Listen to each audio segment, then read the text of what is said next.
আজকে প্রোনাউন সম্পর্কে জেনে নেব। A pronoun is a word used in place of a noun. একটি প্রোনাউন হলো নাউনের পরিবর্তে বসে। এবার আমরা প্রোনাউনের কিছু ভাগ দেখে নেব। 1 number personal pronoun, 2 number reflexive pronoun, 3 number emphatic pronoun, 4 number reciprocal pronoun, 5 number demonstrative pronoun, 6 number interrogative pronoun, 7 number indefinite pronoun, 8 number distributive pronoun, 9 number relative pronoun. এবার আমরা এক্সাম্পল দেখে নেব। পার্সোনাল প্রোনাউনের এক্সাম্পল হলো আই, উই। রিফ্লেক্সিভ প্রোনাউনের example হলো myself, yourself.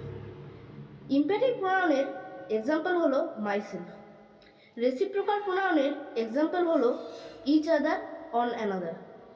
Demonstrative প্রোনাউনের example হলো this, that. Interrogative প্রোনাউনের এক্সাম্পল হলো হু, হোম। ইনডিফিনিট প্রোনাউনের এক্সাম্পলগুলি হলো সাম, ম্যানি। ডিস্ট্রিবিউটিভ প্রোনাউনের এক্সাম্পল হলো ইচ, এইদার, নেইদার। রিলেটিভ প্রোনাউনের এক্সাম্পল হলো হু, হুইচ। আর একটি প্রোনাউন আছে যেটির নাম ইম্পার্সোনাল প্রোনাউন, সেটির এক্সাম্পল হলো ইট।